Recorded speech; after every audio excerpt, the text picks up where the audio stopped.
नमस्कार दोस्तों, डेट है आज की 8 अप्रैल 2020 और स्वागत है आपका एडिटोरियल डिस्कशन में। आज हमें 3 इश्यूज डिस्कस करने हैं। सबसे पहले हम कोविड-19 की महामारी की सिचुएशन में इलेक्शंस कंडक्ट करने से संबंधित आर्टिकल डिस्कस करेंगे। दूसरे नंबर पर विशाखापट्टनम में एक बड़ा हादसा हुआ, स्टायरीन गैस लीक हो गई प्लास्टिक प्लांट से, जिसकी वजह से 11 लोगों की डेथ हो गई और 5000 से ज़्यादा लोग बीमार हो गए। तीसरे नंबर पर वाटर विजडम से संबंधित हम आर्टिकल डिस्कस करेंगे। ये जो आर्टिकल है, इस आर्टिकल से भी कुछ पॉइंट्स इंपॉर्टेंट निकलते हैं, लेकिन उन पॉइंट्स को हम कल के डिस्कशन में ऐड करेंगे। चलिए डिस्कशन स्टार्ट करते हैं। फर्स्ट इंपॉर्टेंट आर्टिकल महामारी की सिचुएशन में इलेक्शंस कंडक्ट करवाने से संबंधित है।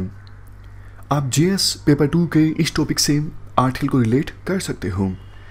देखो, कुछ दिनों पहले तक महाराष्ट्र में एक ऐसी सिचुएशन इमर्ज होकर आई थी जिससे कॉन्स्टिट्यूशनल क्राइसिस पैदा हो सकते थे, लेकिन समय रहते इलेक्शन कमीशन ने सही डिसीजन लिया और उन कॉन्स्टिट्यूशनल क्राइसिस को पैदा होने से रोक दिया गया। क्या वो सिचुएशन थी, हम रिवाइज कर लेते हैं। हमने ये इशू प्रीलिम बूस्टर की डिस्कशन में डिस्कस किया था। हमारे संविधान का आर्टिकल 164 ये बोलता है, अगर कोई पर्सन विधानसभा का या फिर विधान परिषद का सदस्य नहीं है तो भी वो मंत्री पद की शपथ ले सकता है, मंत्री बन सकता है, इवन मुख्यमंत्री भी बन सकता है।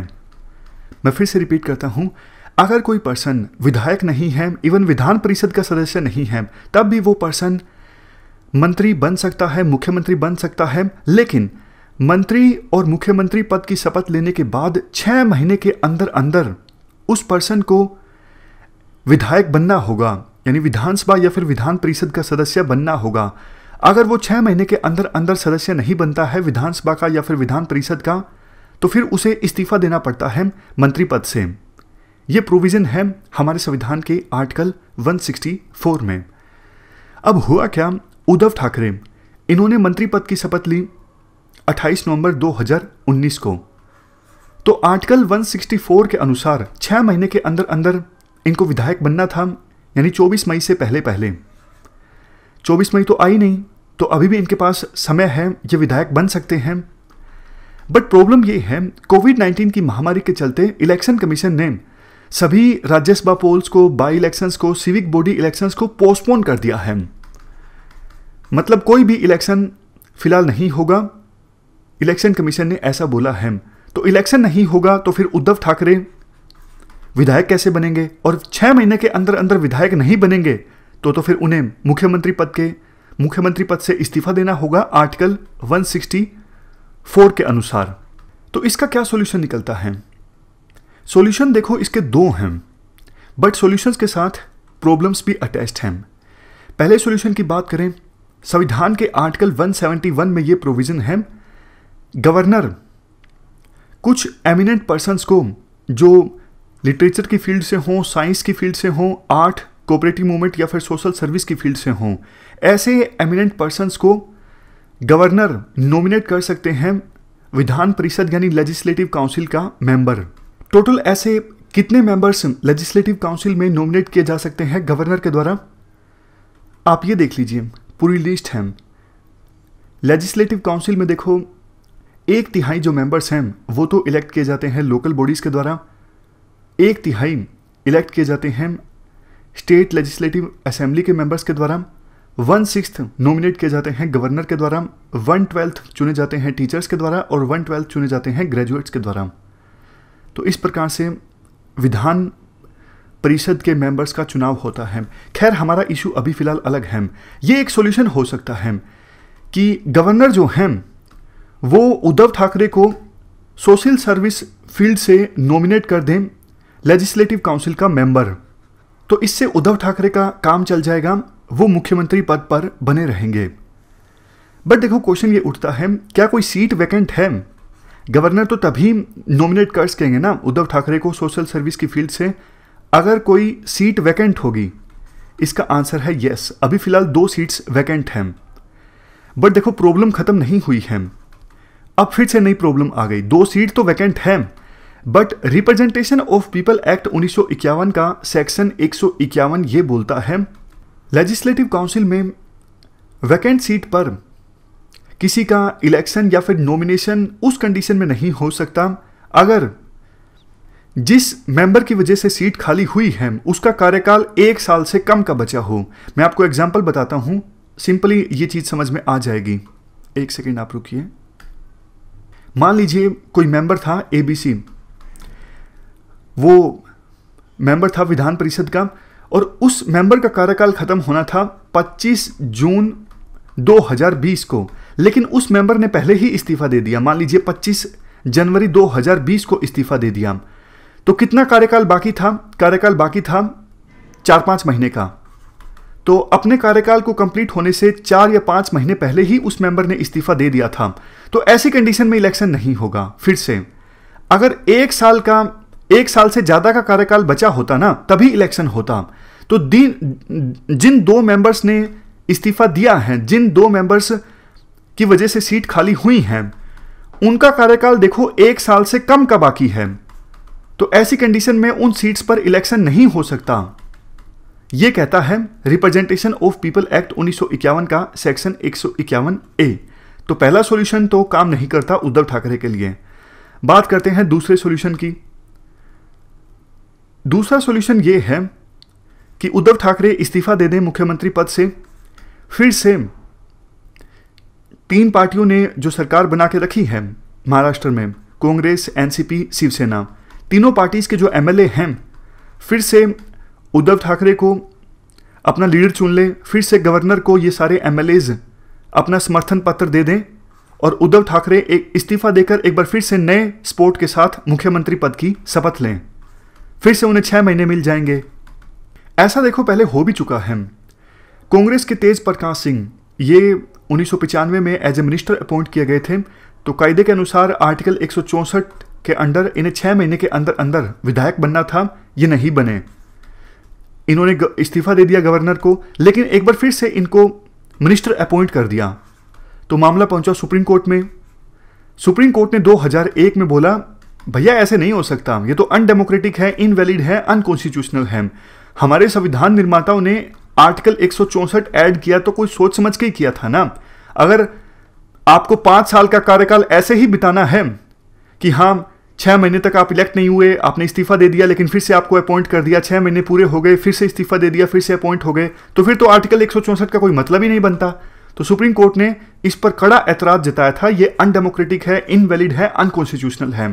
तो उद्धव ठाकरे भी अगर ऐसा करते हैं, इस्तीफा देते हैं और फिर से सपोर्ट प्रोवाइड करके मुख्यमंत्री पद की शपथ लेते हैं, तो ये सुप्रीम कोर्ट की इस जजमेंट के खिलाफ होगा। सुप्रीम कोर्ट फिर से कड़ी आपत्ति दर्ज करवा सकती है। तो ये पूरा मामला था जो महाराष्ट्र में इमर्ज होके आया।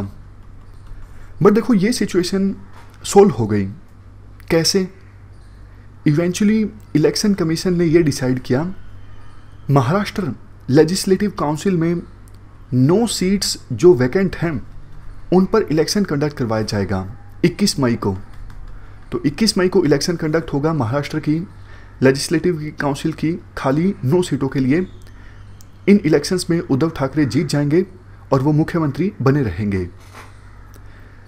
देखो इलेक्शन कमीशन के लिए इन 9 सीट्स के लिए इलेक्शन कंडक्ट करवाना आसान है, क्योंकि इस इलेक्शन में सिर्फ महाराष्ट्र लेजिस्लेटिव असेंबली के 288 मेंबर्स पार्टिसिपेट करेंगे। यानी 288 जो विधायक हैं महाराष्ट्र में वो पार्टिसिपेट करेंगे इन 9 सीट्स के इलेक्शन के लिए। बट देखो आने वाले समय में और काफ़ी सारे स्टेट्स में इलेक्शन कंडक्ट होने वाले हैं। जैसे बिहार में इलेक्शंस कंडक्ट करवाने हैं 29 नवंबर 2020 से पहले। वेस्ट बंगाल में इलेक्शंस कंडक्ट करवाने हैं 30 मई 2021 से पहले। असम में 31 मई 2021 से पहले। केरला में 1 जून 2021 से पहले। तमिलनाडु में 24 मई 2021 से पहले और पुडुचेरी में 8 जून 2021 से पहले। जबकि कुछ एक्सपर्ट्स का ये कहना है कोविड-19 की जो महामारी है, पता नहीं, प्रेडिक्ट नहीं कर सकते, लंबे समय तक ये रह सकती हैं। तो क्वेश्चन यही उठता है, क्या ये इलेक्शंस कंडक्ट होंगे या फिर नहीं होंगे? देखो राज्यसभा और लेजिस्लेटिव काउंसिल के इलेक्शंस तो इलेक्शन कमीशन के द्वारा इनडेफिनेटली पोस्टपोन किए जा सकते हैं। बट संविधान के प्रोविजंस के अनुसार इलेक्शन कमीशन सिर्फ 6 महीनों के लिए लोकसभा के और स्टेट लेजिस्लेटिव असेंबलीज के इलेक्शंस को पोस्टपोन कर सकता है, उससे ज़्यादा नहीं। अगर उससे ज़्यादा समय के लिए लोकसभा के या फिर स्टेट लेजिस्लेटिव असेंबलीज के इलेक्शन को पोस्टपोन करना हो तो मामला आ जाता है एग्जीक्यूटिव के पास, यानी सरकार के पास। सेंट्रल गवर्नमेंट को इस पे एक्शन लेना होता है। सेंट्रल गवर्नमेंट के पास 2 ऑप्शंस होते हैं इलेक्शंस को पोस्टपोन करने के लिए। पहला ऑप्शन या तो देखो आर्टिकल 172 सेक्शन 1 के अनुसार स्टेट ऑफ इमरजेंसी लगाई जाए और इलेक्शन को 1 साल के लिए पोस्टपोन कर दिया जाए और 6 महीने अतिरिक्त जब तक कि इमरजेंसी को हटाया नहीं जाता है।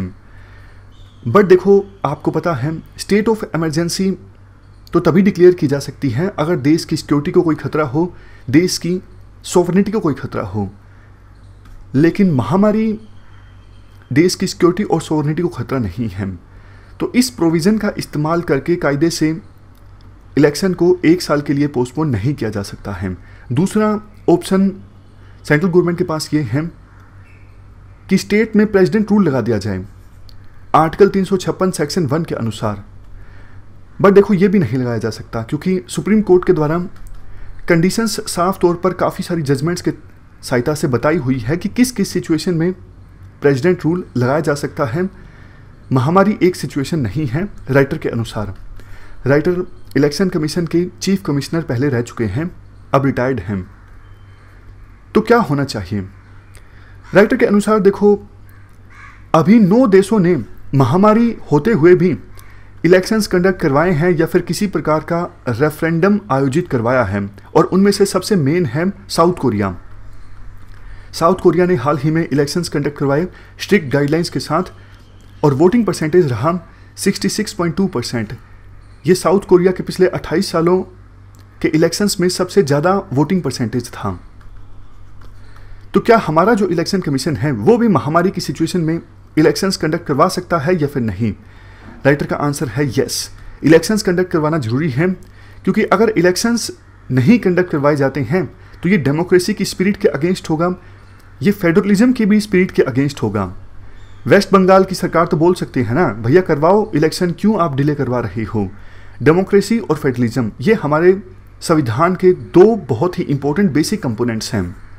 लेकिन इलेक्शन अगर कंडक्ट करवाए जाते हैं इलेक्शन कमीशन के द्वारा इन राज्यों में तो बहुत सावधानियां बरतनी होंगी, और साउथ कोरिया से काफ़ी कुछ सीख सकता है हमारा इलेक्शन कमीशन।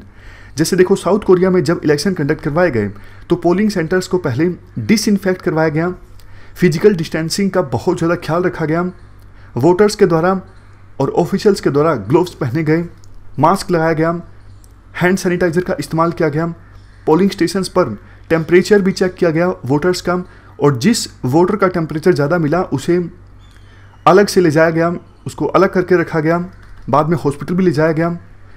इससे केसेस को ट्रेस करने में भी काफ़ी सहायता मिली। और इवन देखो, वो लोग जो कोविड पॉजिटिव हैं, जो नहीं आ सकते बूथ पर अपना वोट कास्ट करने के लिए, उनके हितों का भी ख्याल रखा गया, वो अपना बैलेट मेल कर सकते हैं। इस प्रकार का प्रोविज़न साउथ कोरिया के इलेक्शन कमीशन ने किया।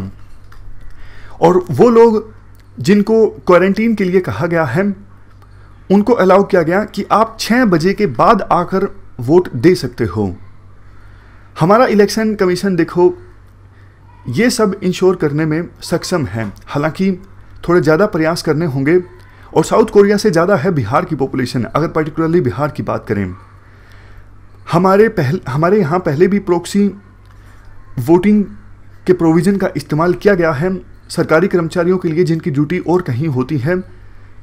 तो प्रॉक्सी वोटिंग का इस्तेमाल हो सकता है बूढ़े लोगों के लिए जो कोविड-19 से सबसे ज़्यादा वल्नरेबल होते हैं। इसके अलावा मोबाइल बैलेट बॉक्स का प्रोविज़न भी एक्सप्लोर किया जा सकता है उन लोगों के लिए जो नहीं आ सकते बूथ पर अपना वोट कास्ट करने के लिए। अगर वो नहीं आ सकते तो उनके पास ही बैलेट बॉक्स को ले जाया जाए। लेकिन फिर भी देखो, काम आसान नहीं होगा। अगर इलेक्शंस कंडक्ट करवाने हैं तो इलेक्शन कमीशन को अभी से तैयारी करनी होगी। लास्ट में एक बात राइटर ये बोलते हैं, हमने देखा काफ़ी सारे जो देश हैं वो कोविड-19 का बहाना बनाकर वहाँ की सरकारें पावर अपने हाथों में सेंट्रलाइज करती जा रही हैं ऑटोक्रेसी बनते जा रहे हैं कई सारे देश, क्योंकि वहाँ की सरकारें बहाना बना रही हैं कोविड-19 का।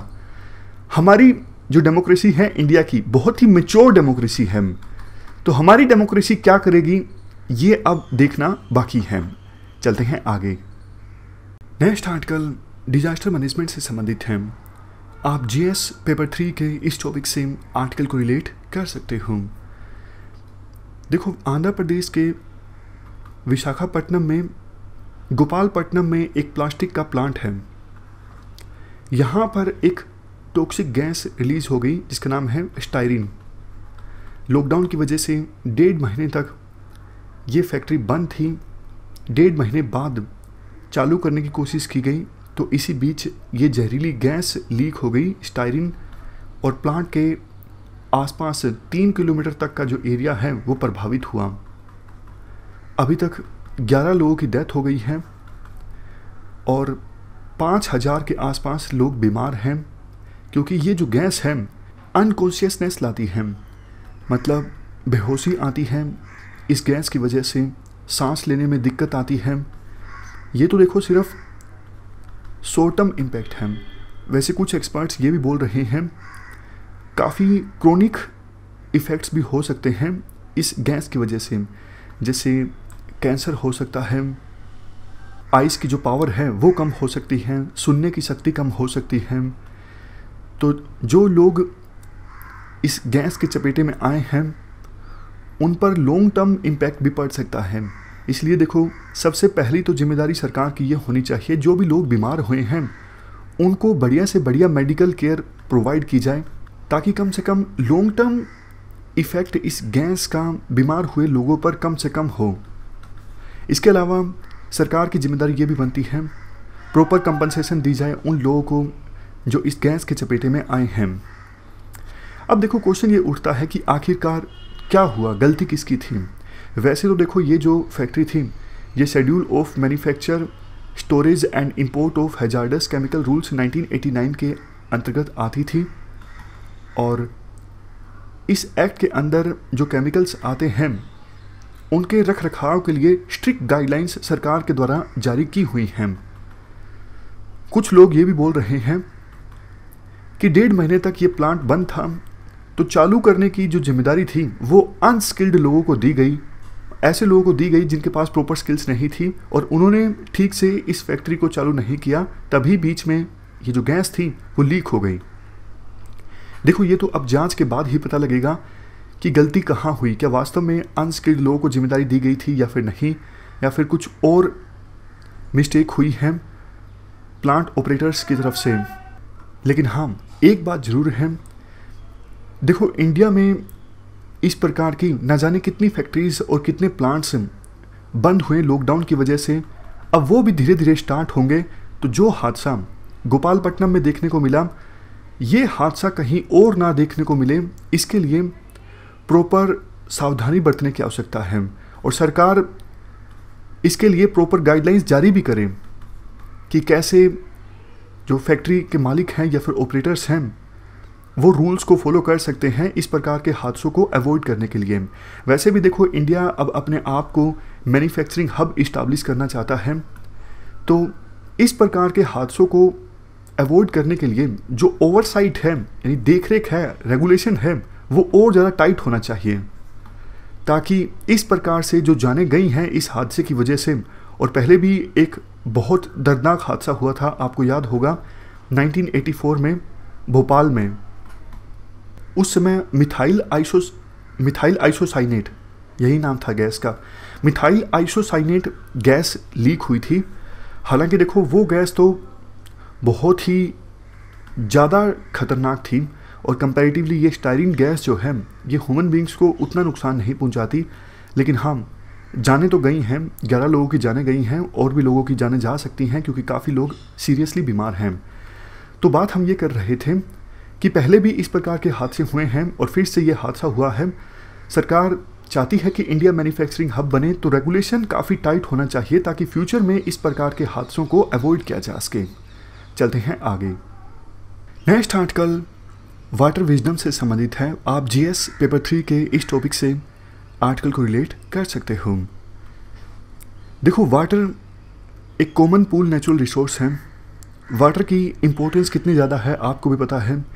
इकोसिस्टम को सस्टेन करना हो, बायोडाइवर्सिटी को सस्टेन करना हो, फूड सिक्योरिटी, इकोनॉमिक्स, सोसाइटी, हर एक जगह पर वाटर की इम्पोर्टेंस काफ़ी ज़्यादा है। इसलिए वाटर का इस्तेमाल भी काफ़ी ज़्यादा जुडिशियस होना चाहिए, समझदारी से होना चाहिए।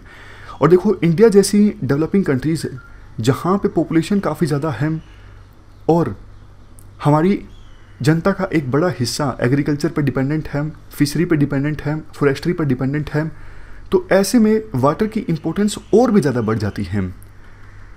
हर साल 22 मार्च का जो दिन है वर्ल्ड वाटर डे के रूप में ऑब्जर्व किया जाता है, ताकि ज़्यादा से ज़्यादा जागरूकता पैदा की जा सके वाटर की इम्पोर्टेंस के बारे में, वाटर की कंजर्वेशन के बारे में। और अब तो वाटर की इम्पोर्टेंस और भी ज़्यादा है कोविड-19 की महामारी में। जैसा आपको पता है, बार बार हैंड वॉशिंग करना ज़रूरी है इस कोविड-19 को प्रिवेंट करने के लिए, अवॉइड करने के लिए, और इवन दूसरी हाइजीन प्रैक्टिसेस के लिए भी। देखो, इस बार जब वर्ल्ड वाटर डे था तो थीम थी water and climate change. Theme काफ़ी ज़्यादा इम्पोर्टेंट थी क्योंकि क्लाइमेट चेंज का वाटर से एक गहरा नाता है।